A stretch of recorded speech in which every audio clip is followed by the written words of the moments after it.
obviously the one that's trailing the play, and so it's going to be the furthest one back. And so the initial starting point is 28 feet. Doesn't need to be exactly 28. It's a ballpark kind of 28 feet. But the main thing that Andy was saying about, we have the volleyball line. So this volleyball line, if we're going this way, this is maybe the furthest back you want to get. Unless the play takes you, unless there's a play way back here where they're threatening a backcourt, you don't really want to go further back than this volleyball line.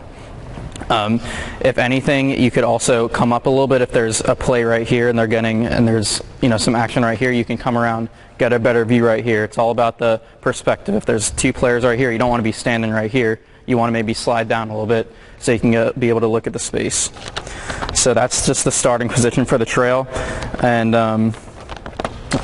right behind you, the cones that are on the floor there, that's probably the furthest that you're going to get with the middle of the lane. The trail is going to be on the same side, or the lead is going to be on the same side as the trail. So the lead's going to be looking down the lane, but you also can be looking down the lane too, especially on what Matt was talking about with the lead.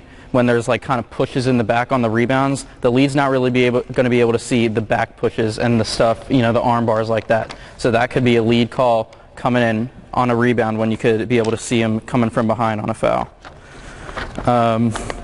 Marking threes, that's the main, it's the center and the trail that are marking threes. The trail is going to have about 2/3 to, I guess, maybe half of the three-point line. So you have the three-point line coming over here and about whenever the center picks it up. So all the spaces you're going to have to be watching when they're doing threes. And obviously, if you mark the three, you're fouling the shooter. If it's on the other side and the center marks the three, you go watch the shot and make sure it goes in, and do your mechanics for that. Ball handler fouls, it's just basic hand checks, blocking fouls that are kind of up here. If a player is really playing defense or really playing tight defense, make sure he's not hand checking and getting any excessive contact with any ball handler out here. Most of the time, defense is probably going to be starting about the three-point line, and not many teams are going to be pressing all the way up here. And usually the ball handlers are not going to be doing all these moves that they can get past everybody. So just be aware of those hand check fouls, but usually the defense, like I said, they're not really going to take you way out there, so you should be kind of in this area for most of the trail position. The areas of coverage, as you can see by the cones, they probably should be flipped the other way, but like I said, the three-point line 2/3 and about half of the lane. Live ball rotations, the lead is going to be the one that's initiating the rotation. So say they're starting on this side because we're the trail. If they go on that side, all you do is have to slide down. All right, make sure you wait, or make sure that you go. You don't want to have two trails, so don't wait for the center to go all the way to trail and then you go. You want to kind of be with a string on the lead. So if the lead's going that way, you want to be starting to go down here with the live ball rotations.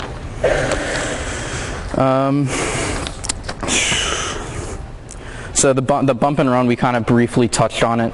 So if the